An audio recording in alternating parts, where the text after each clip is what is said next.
नमस्कार मंडळी, पुन्हा एकदा आपल्या चॅनलमध्ये स्वागत आहे. तर लग्नाची जी सिरीज चालू आहे त्याचे व्हिडिओ तुम्हाला बघायला भेटत आहेत. तर आजच्या व्हिडिओमध्ये मी तुम्हाला नवरदेवाचं गावदेव दाखवणार आहे.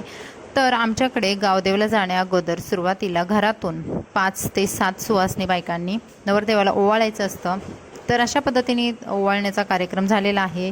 घरातील बायकांनी ओवाळलेला आहे. त्यानंतर बायकांनी ओवाळल्यानंतर तुळशीची पण पूजा केली जाते. घरातल्या देवांना नमस्कार केला जातो आणि गावदेवासाठी निघलं जातं. ज्या दिवशी हळद असते त्या दिवशीच गावदेव असतं. तर आम्ही साधारणतः 4च्या आसपास निघालो होतो गावदेवला.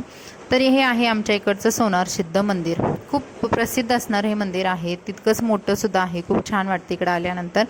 तर असे भरपूर ठिकाणी आम्हाला जायचं होतं. आमच्या आजूबाजूचे देव आहेत, जे मेन आमचे देव आहेत, जिकडे आम्हाला गावदेव करायचं होतं तिकडे केलं होतं. फक्त एकाच मंदिरातलं शूटिंग आम्ही केलं होतं.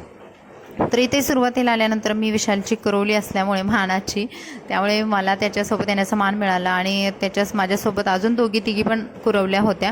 तर मंदिरात आल्यानंतर देवाला हळदी कुंकू वाहणं, अक्षदा, नंतर नैवेद्य ठेवणं, त्यानंतर देवाला हळद लावणं, म्हणजे या गोष्टी आहेत त्या सर्व आम्ही व्यवस्थित घरच्यांनी जसं समजून सांगितलं होतं त्या पद्धतीने अगदी व्यवस्थित केलेल्या आहेत.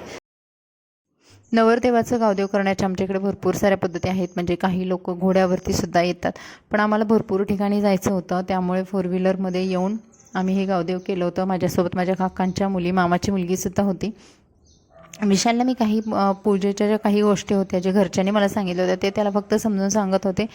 पुजारी काकांनासुद्धा नमस्कार करून पुन्हा आम्ही मंदिराला प्रदक्षिणा घातली. मंदिर खूप मोठं आहे, भरपूर लोक राहतील इथे, भरपूर लोकांची व्यवस्था होईल असं हे मंदिर आहे.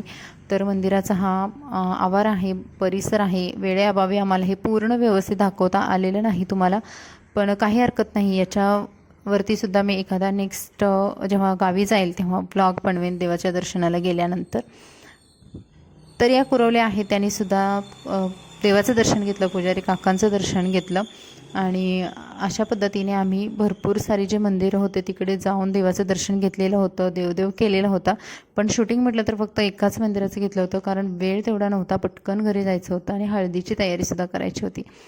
तर अशा पद्धतीने सर्व मंदिरांचं देवदेव करेपर्यंत आम्हाला साधारणतः संध्याकाळचे 7 वाजले होते. अंधार परत चालला होता आणि आमची खूप धावपळ झाली होती, कारण घरी जाऊनसुद्धा आम्ही तेवढ्याच उत्साहाने हळदीची तयारीसुद्धा केली होती.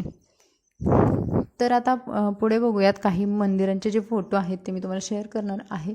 तर इथून आम्ही मंदिरातून निघालो आणि डिरेक्टली दुसऱ्या मंदिराकडे गेलो. तर जिथे जिथे गेलो होतो तिथले काही मंदिरांचे फोटोज मी तुम्हाला फक्त शेअर करते आहे. सर्व मंदिरांच्या तिथे आम्हाला फोटो काढणंसुद्धा पॉसिबल झालेलं नाही, तर तिथले व्हिडिओज पण काढलेले नव्हते.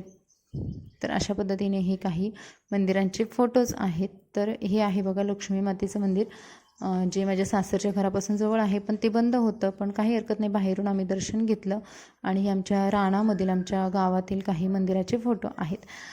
तर चला भेटू अशाच नवीन व्हिडिओसोबत. मस्त राहा, खुश राहा, चॅनलला सबस्क्राईब करा. Bye bye.